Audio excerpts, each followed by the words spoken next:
Recently, I played through Titanfall 2 with the help of some friends that I drove insane. The following is a completely accurate summary of the campaign. Trust me.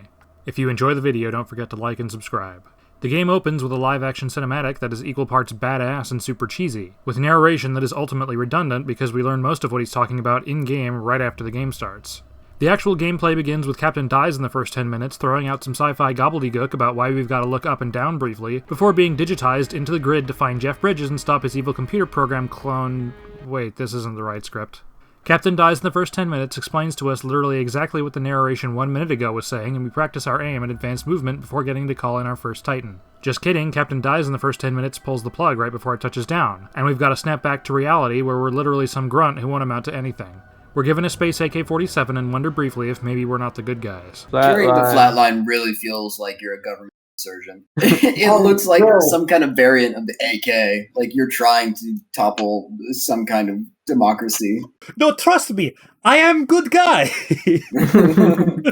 I go to America. My name is Jack Cooper, I am an American. Cut to a title sequence that fades into us spinning rapidly as we're dropping into the atmosphere, which is probably not very good for our head. We get our only look at Jack Cooper's face before the end of the game, but the screen's so fucking shaky that it's hard to tell what he looks like, but it doesn't really matter because he's just generic white guy. 6 hours pass and we wake up in our pod and are dropped out into... Oh no. No, not Mombasa streets. This can't be Halo 3 ODST again. Ahem. We wake up from a brief blackout and are pumped full of drugs to improve our combat performance, which is our second indicator that maybe we're not the good guys. We can barely make it out of our escape pod and almost crumble to the ground, but that's okay because as soon as we're given control we can sprint full speed for as long as we want, so I'm immediately crushed by another drop pod because I always forget about it. I've played this game through fully 3 times. This happened to me every single time. We run through a small section and shoot some guys like it's Call of Duty, but then we're almost squished by a Titan until Captain Dies in the first 10 minutes arrives in the nick of time to save us, and then drug us up some more, which probably isn't very good for us, so we watch him get absolutely wrecked by some Apex Legends, Predators, before we pass out. We're woken up by Dollar Store Arnold Schwarzenegger, who cuts the ear off of a grunt from underneath his head cover. Somehow. His ear cutting is interrupted by Lobster Bisque, and they head off to secure the Ark, which is a surprise MacGuffin that we'll learn about later. We pass out again from all the drug use and are woken up from our wet dream by some prowlers who are just looking for a snack. But Captain Dies in the first 10 minutes doesn't want to share, so it kills them so he can eat us himself. Unfortunately for Captain Dies in the first 10 minutes, we've officially reached the 10-minute mark, so his robot barfs him up and we say goodbye and steal all his shit, because it's not like he's going to be using it anytime soon. We put on his helmet and the robot needs a sandwich, so we run off to find one inside of the MCS reference to the first game. As we enter the ship, there's a pre-recorded propaganda message playing that's supposed to remind the militia that we're totally the good guys, even though they're playing a message to remind us that we're the good guys. I don't know about you, but if I have to be reminded that I'm not a bad guy all the time, then I think I might be a bad guy. We return to the robot with his sandwich and he's finally able to talk to us. So we immediately ask him who he is, even though Captain Dead Guy literally introduced him to us in the sim pod 15 minutes ago. He introduces himself as... some letters and numbers, but we're just going to call him CBT for short. CBT needs another sandwich, and we're his personal fetch monkey now, so we run off to grab another one for him. CBT admits to us that he thinks we might be an idiot, which is a fair assessment given the amount of stupid questions we ask throughout this campaign. Speaking of stupid questions, we decide to ask CBT who the propaganda voice is inside of the ship, and he reveals that it's the leader of the Marauder Corps, but Pigeon Coop definitely should have already known that because Captain Dead Guy was part of the group that had been teaching Coop for a while now. We return to CBT with his second sandwich, and he lets us come inside, but we're a little hesitant because it's the first time we've ever been inside of someone that's already had another man inside of them. CBT gives us a brief point-and-click tutorial of our abilities before we're finally allowed to move around, and Rohan bets me $1 to punch the enemy Titan to death, so I almost destroy my brand new giant robot being an idiot for money. Will, I'll Venmo you $1 if you can beat him by only punching. Oh, sure.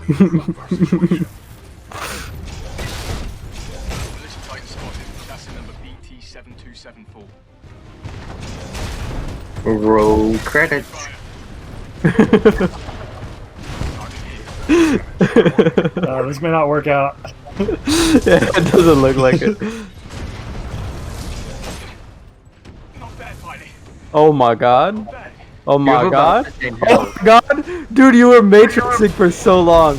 Oh my god. Yeah! Now that that's out of the way, we've got to run off and uphold the mission, so we set off to... somewhere else. We fight some Titans and enter an area where Respawn sends all the hate mail they get about Apex Legends from Titanfall fans. The way is blocked, so we have to get out and run. Pilot, Our path through this facility is blocked by a flow regulation gate. Flow regulation gate is what my sister calls her tampons. Oh my god. And we're introduced to Raising Cane's, a chicken restaurant that... Wait, what? I've got to stop writing scripts when I'm hungry. We meet up with some other militia forces and mess with some stalkers. It won't even go the next step.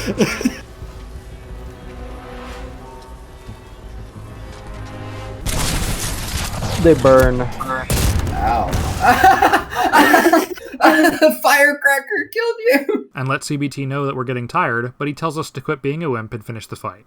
After going further in the facility, I kill some Marvins and get dumped into an arena, and some spicy boys are sent after me until the game decides to let me back to CBT, and I kill some more Marvins. We meet up with Kane, but he's just some basement dweller, so we kill him and steal his headset so we can listen in on all the juicy Apex Predator gossip. After exiting the sewer plant, we decide to take a shortcut, and Coop asks another stupid question, so we fight through Space IKEA until CBT tells us to trust him about another shortcut inside of our current shortcut, so we set up to press the button, but CBT immediately gets kidnapped. You have grenades. I cannot bring myself. I'll put him out of his misery. We're separated from CBT, so we get lost in Space IKEA until one of the employees offers to help us out, but it turns out that she wasn't actually an IKEA employee, she was an evil homicidal robot who finds joy in making soldiers fight in an arena. Hey, that sounds kind of familiar. After losing literally all of our teammates... Oh, well, he's dead. Oh my god! We escape the dome and release the hounds as a distraction so we can catch back up with CBT. Ash shows up to finish us off personally with her weeb swordsman, so we grab her and grind her into a fine paste. But that's okay, she'll recover. After exiting the Space IKEA, we end up somewhere else, and CBT continues to order us around because we're still just his fetch monkey. We start randomly time traveling, but Coop doesn't seem very concerned, so we just continue randomly time traveling through the facility until we catch up to half of Major Dead Guy. CBT fills us in on his mission because we have to be told to do literally anything in this game, and sets us up a zipline so we can get inside. We also let CBT know that it would be way easier to just throw us next time because I guess Coop hates ziplines. We time travel further inside the facility until we catch up to Major Dead Guy's butt and steal his time watch, which we use to manually travel through time because all of those time anomalies that affected us up until this point won't be a problem anymore. After some more time traveling, we find out that the IMC are planning to blow up Captain Dead Guy's home planet with the Ark of the... Well, actually, we never find out who made the Ark in this game. After coming inside CBT, we time travel to the past and run directly at the Ark, because that sounds like a sane idea, and end up in some kind of space frozen in time, so we decide to run straight to the epicenter and give it a lick. Tastes fuzzy. And then we wake up back in the correct timeline, perfectly fine. Unfortunately, our time travel watch didn't quite survive. We set off to the next location, and it's not until we're within visual distance of the thing that CBT actually fills us in on the mission, so I guess Coop was just hanging around for a while without asking. Coop asks another stupid question, and then proclaims that he can walk through deadly poisonous gas on his own wearing short sleeves and fingerless gloves, which makes me think this isn't the first time he's tried something like that. It would explain why he's mentally 14. We save some friends from stalkers, and they send Coop on a fetch quest, because of course. But I accidentally missed the animation of Coop stealing the Arc Tool from a Marvin because I was too busy killing every single Marvin I saw. After bringing the Arc Tool back, they decide to send the guy who's wearing short sleeves and fingerless gloves into a chamber full of radiation, but that's okay because we tested how long it takes to kill you, and as far as we can tell, it never actually does. What happens if I'm assuming it'll just kill me. Cooper later developed bone cancer. Jeez, how long does this take to kill me? They're really expecting people to be shit at this, right? Does this not kill you? The beeping's not getting faster. I think you were right. He just dies of cancer about 20 minutes later. Yeah. Yeah, the game finishes and then Titanfall 3 gets released in 10 years. It'll be like those old 90s movies where they have that like clip show at the end with the subtitles. It's like, Yeah, the sports movies. Jack Cooper died of cancer 20 years later. Yeah. The clip shows just 3 pictures and there's like, yeah, they died. Titanfall 3 was never released. That's the explanation why. They'll fucking come out with Apex Arena is the fucking Cooper Apex Arena. Named after Cooper, who stood inside of a fucking radioactive fucking space for no reason other than to be funny. We try to make a phone call to Mommy Briggs, but the satellite dish breaks, so we have to go fix it ourselves. Fracture? Sounds familiar. My records indicate you received a concussion during fracture and suffered some memory loss. It was a major combat refueling operation and one of your first assignments as a rifleman. Can't has the remember same his response. first assignment. I love that he just says damn as well, like he's not even bothered that he can't remember it. This is why Cooper's such an idiot. He's got fucking brain damage.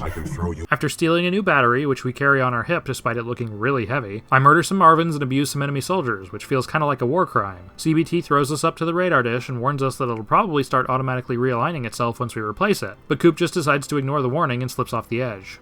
Somehow, the sudden deceleration from being grabbed by a giant metal hand didn't kill us, so we teach CBT how to give a thumbs up as appreciation for breaking the rules of physics. Dollar Store Arnold Schwarzenegger shows up to fight.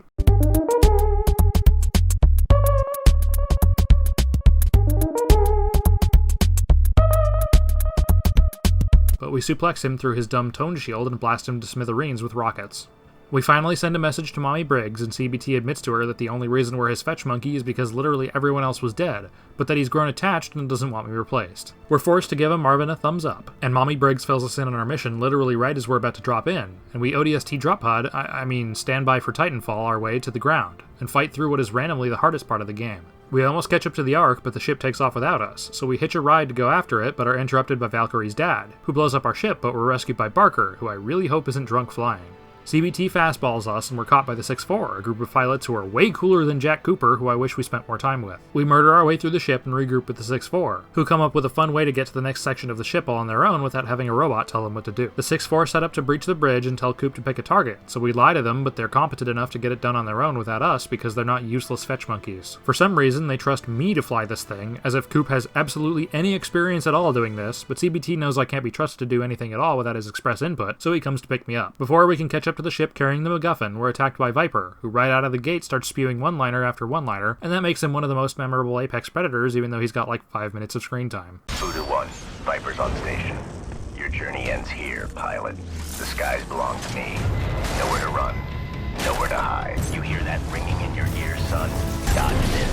Good tone, Fox 10. Excessive damage. We beat Viper, and CBT gets ready to fastball me across the ship, but surprise, the guy we never actually saw die isn't dead, and he rips CBT's arm off. Unfortunately for Viper, CBT blew his top off, and we shotgun Valkyrie's dad to death. But that's okay, she doesn't blame the guy who killed him, just Blisk. We jump into the ship and break open the Ark, so Coop can shove it inside CBT. All of this is totally safe, trust me. Coop's totally not getting blasted with more radiation. He'll be fine. The ship gets close to hitting the ground, so CBT decides to give us a special hug, and we crash and explode. And then apparently BT lost his legs and Blisk captured Jack Cooper, but that's only shown in a load screen, and when the gameplay starts, we're already captured.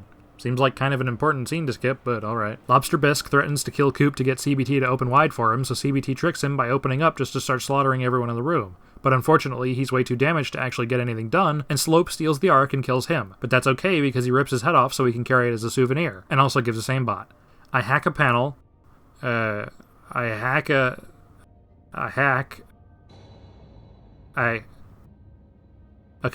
panel. Okay, Mommy Briggs tries to get in contact with us, and we can hear her clearly, but Coop decides to just ignore her, I guess, and we don't respond. So maybe Coop's related to the rookie from Halo 3 ODST. Mommy Briggs sends us a new Titan, so we shove CBT's eye into it and jump up into him. We slaughter some enemies. Is that not hitting North Star? Are you? No. What the fuck? What the hell? It's straight up just missing! Now it's hitting North Star. Yeah, now that I'm not auto-aim. That's fucking stupid. What a waste. And some Marvins before catching up to the Ark, but Slope wants to kill us, so she does it pro bono. We're so superior to her at this point that she straight up cheats by having abilities that an Ion Titan definitely doesn't have, so we don't just kill her in 2 seconds. We style on her anyways. 2 minutes before the end of the game, they decide to add QuickTime events, so I decide just to not do it, and the game continues on regardless. Why is this even in here? Now manhandling the Ark has negative consequences, even though every time previously we'd basically been tossing it around, and it blows up on us. Lobster Bisque shows up to taunt and congratulate us? He just runs off because he's not getting paid to kill us, and General Martyr doesn't even bother offering payment to just finish us off. Okay. Another David Cage QuickTime event pops up, but this one I actually have to press in order to continue, so I do it as slowly as possible, and there's no repercussions for doing it that way. Why even bother having one at all? We load ourselves into the Ark cannon and prepare to blow a hole into the surface of Mars. Oh wait, that's not the right script. We launch towards the Ark and CBT decides to throw us to keep us alive, so he dies again, blowing up the Ark, and we're saved again by the drunk guy. We watch from orbit as we blow up an entire planet? Wait, what? I thought our goal was to stop them from blowing up our planet. How does this make it any better? Jesus, we're really not the good guys, huh? Game over.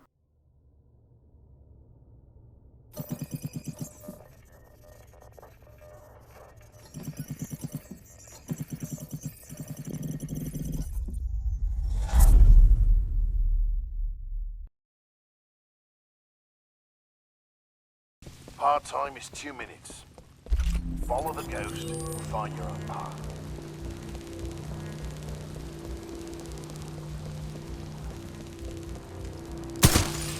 Pilots have to strike a balance in combat. Speed is paramount, but you must also hit your targets. The gauntlet is where we practice those skills. Until they're Titanfall 2 by Respawn and EA really makes you feel like a Titan. And when you're a pilot, it really makes you feel like a pilot.